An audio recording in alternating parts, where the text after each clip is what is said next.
Hello YouTube. I thought I'd try something different today. I hope this doesn't freak anyone out.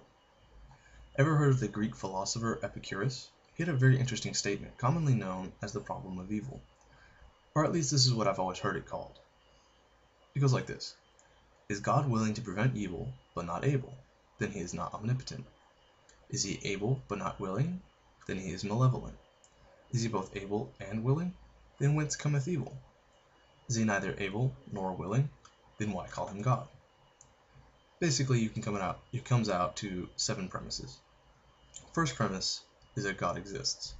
The second premise is that he is omnipotent, omniscient, and good.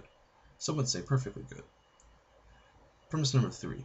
A good being wouldn't want to harm others or let others be harmed, kind of like a superhero. Fourth premise. An omniscient being would know when and how evil would enter the world. Premise number 5. An omnipotent being who is omniscient would also be able to stop evil. Premise number 6. Because he is omnipotent, omniscient, and good, he would know when and how evil entered the world and would be able to stop it, and, because he is good, would stop it. Premise number 7. Evil exists. Conclusion? This particular deity cannot exist. I've often had this conversation with theists many times before, and they almost always fall back on the debunked free will argument. Basically, for those who don't know what this is, the free will argument states that in order for good to exist, there must also be evil. How else would we know what good is? Which is, of course, an argument from ignorance. In other words, what the free will argument does is takes the blame off of a deity and places it onto humanity. Here's the first problem. The argument ignores the victims. In fact, most theists I know that make this claim also ignore the victims and continue to spout out the same line over and over. We can't know good without evil. Sometimes it's like talking to a brick wall, and you may encounter this while you debate theists, and the quickest way to get them to stop is to mention what we would call natural evils. Earthquakes, tornadoes, volcanic eruptions, tidal waves, tsunamis, and so on. However, you can also mention the second premise, I should say, that their deity is omnipotent, or at least all-powerful, which means it can create a world without evil, by definition of all-powerful. Second problem. The whole we can't know good without evil bit is complete nonsense. Let me give you an example. If you place your body into a hot tub, this is normally a pleasant experience. Did you really need to hit yourself in the head in order to realize that you were enjoying the hot water?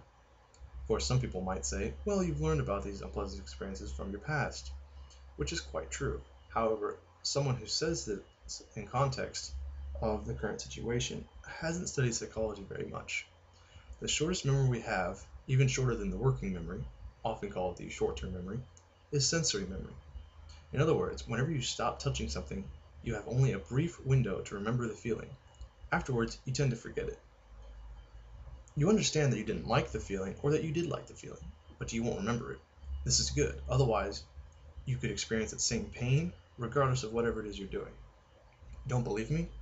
Check out the link at the bottom of the description box for a basic, emphasis on basic, overview of the sensory memory and the human nervous system. This one's a little harder to explain to anyone who hasn't studied psychology or biology, but it's interesting nonetheless.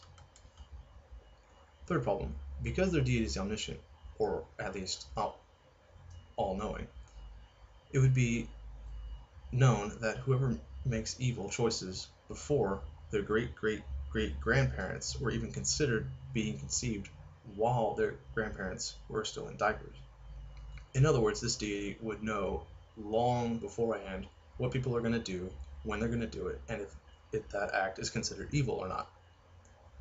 So the deity could still give everyone else free will and simply remove the ones that would make quote-unquote evil choices on a daily or even a weekly basis.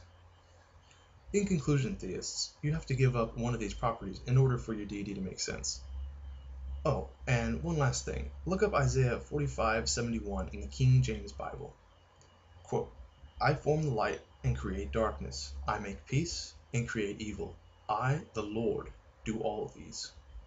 Guess who said that?